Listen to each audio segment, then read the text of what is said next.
Hi, I am Dr. John Davis Akkara, Associate Consultant Ophthalmologist, Glaucoma Specialist, and Senior Resident in Sri Ramachandra Institute of Higher Education and Research. I am here to talk to you about the types of glaucoma and its risk factors.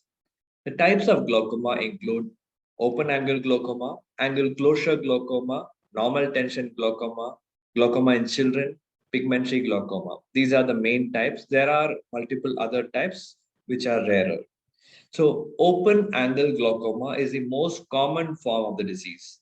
The drainage angle formed by the cornea and the iris remains open, but the trabecular meshwork is partially blocked.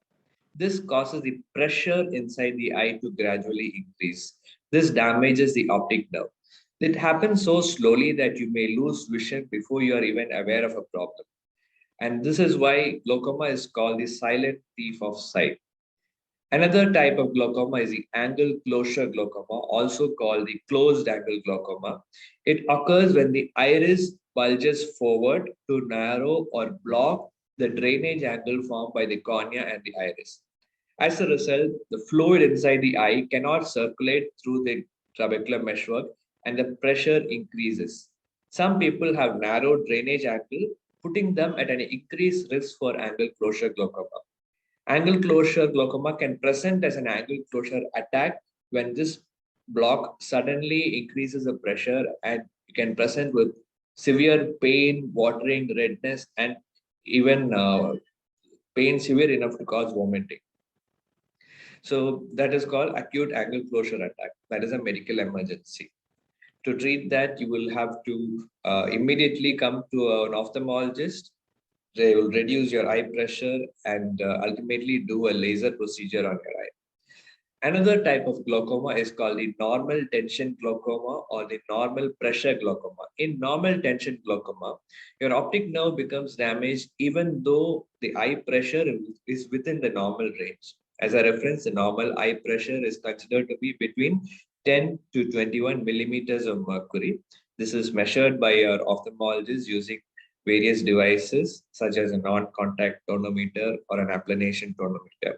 So in normal tension glaucoma, even though the pressure is normal, the optic nerve is damaged. The exact reason for this is still under research, but the optic nerve damage is the reason to start treatment. So this there could be limited blood flow to the optic nerve, or there could be a mismatch between the pressure in the optic nerve inside the eye and the pressure behind the optic nerve from the cerebrospinal fluid. So it could also be due to several other conditions such as atherosclerosis and fatty deposits in the arteries. So if normal tension glaucoma has to be investigated further. Glaucoma can also occur in children and infants, and this may be present from birth or may develop in the first few years of life.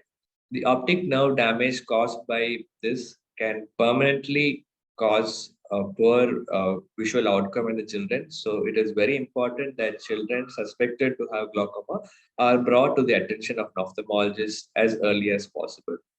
Children usually, if they have glaucoma since birth, they would have a hazy cornea, that is the hazy part of the clear part of the eye.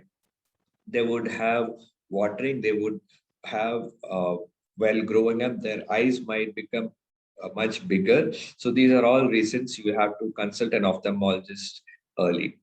Another type of glaucoma is pigmentary glaucoma, in which pigment granules from your iris, they they spread and build up in the drainage channels, the trabecular meshwork of the eye, slowly blocking the fluid exiting your eye. Sometimes activities such as exercise and jogging can release these pigments and deposit them on the trabecular meshwork more, and can cause intermittent increase in the pressures. Now, coming to the risk factors for glaucoma, uh, it is very important to know this because chronic forms of glaucoma can destroy the optic nerve and the peripheral vision before any further signs or symptoms are apparent, and you may miss it until it is too late. So it is very important to screen people who are at high risk for glaucoma. So these risk factors include having high intraocular pressure. So having high intraocular pressure can be checked very easily by going to an ophthalmologist and checking on a non-contact tonometer or an applanation tonometer. Another thing is age. So above the age of 60, there is a high risk, and we would recommend that you get screened for glaucoma above the age of 40 so that you can be safe. And if there is any chance of developing glaucoma, you can find it early and prevent or treat it. Another reason is the ethnicity. So African, Asian, and Hispanic ethnicities are at a higher risk for glaucoma.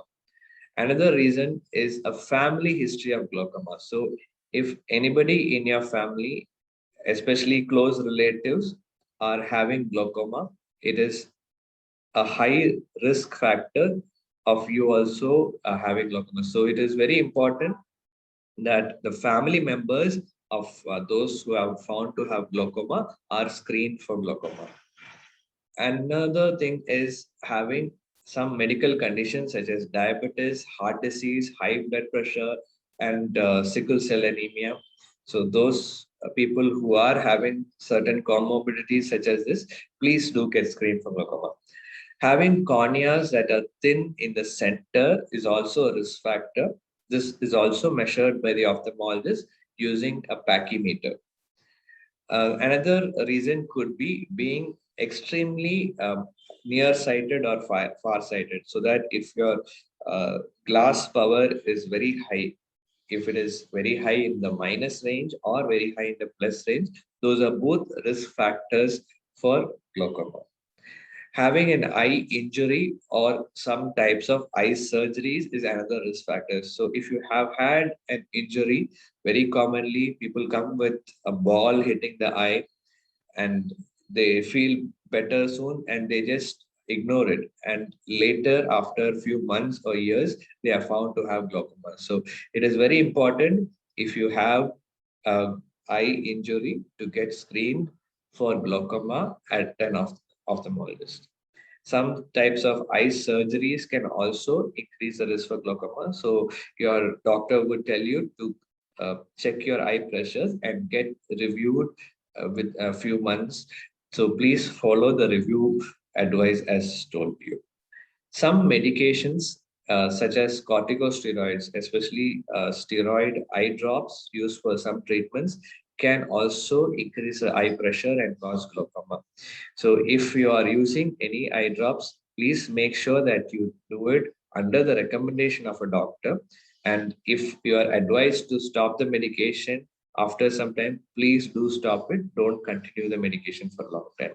So, these are some of the risk factors for glaucoma. I hope this was useful information. Thank you, everybody.